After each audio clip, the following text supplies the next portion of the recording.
ర్యాపిడో గురించి మాట్లాడినందుకు ముఖ్యమంత్రి చంద్రబాబు నాయుడు గారిని కొంతమంది ట్రోల్ చేస్తున్నారు. అసలు ఎందుకు ట్రోల్ చేస్తున్నారంటే ఈ ర్యాపిడోని చంద్రబాబు నాయుడు గారే స్టార్ట్ చేయమని చెప్పినట్టుగా క్రియేట్ చేసి మాట్లాడుతూ ఉన్నారు. అసలు ఆ రోజు ఆయన చెప్పింది ఏంటి?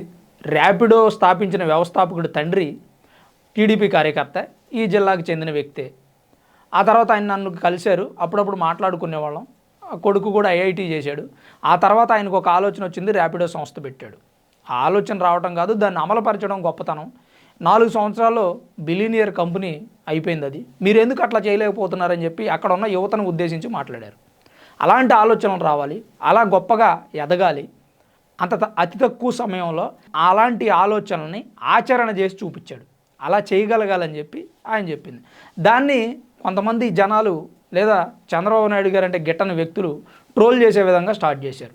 చార్మినార్ మీదే, తాజ్మహల్ మీదే, ప్రతి జరిగినటువంటి కార్యక్రమం అంతా మీ ఐడియా అని చెప్పుకోండి సార్ అని చెప్పి ఆయన సోషల్ మీడియాలో ట్రోల్ చేస్తున్నారు. అసలు ఆయన చెప్పింది ఏంట్రా బాబు అంటే, అలాంటి ఆలోచనలు వచ్చి అలాంటి ఒక కంపెనీ పెట్టండి, అలా యువతకి ఆదర్శంగా నిలవండి అని చెప్పి ఆయన చెప్తున్నారు. దాన్ని వేరే రీతిలో చేసి చంద్రబాబు నాయుడు గారిని ర్యాపిడోని కూడా ట్రోల్ చేస్తున్నారు. ఈ ట్రోల్ చేసే వ్యక్తులు ఎప్పుడు అక్కడే ఉంటారు.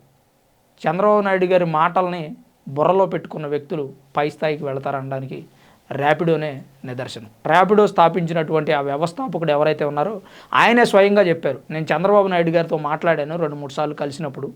ఆయన చెప్పిన మాటలు నాకు బాగా ఇన్స్పిరేషన్ ఇచ్చాయి, అందుకనే నేను ఈ కంపెనీ పెట్టాను. ఎంతకంటే ఏం కావాలి?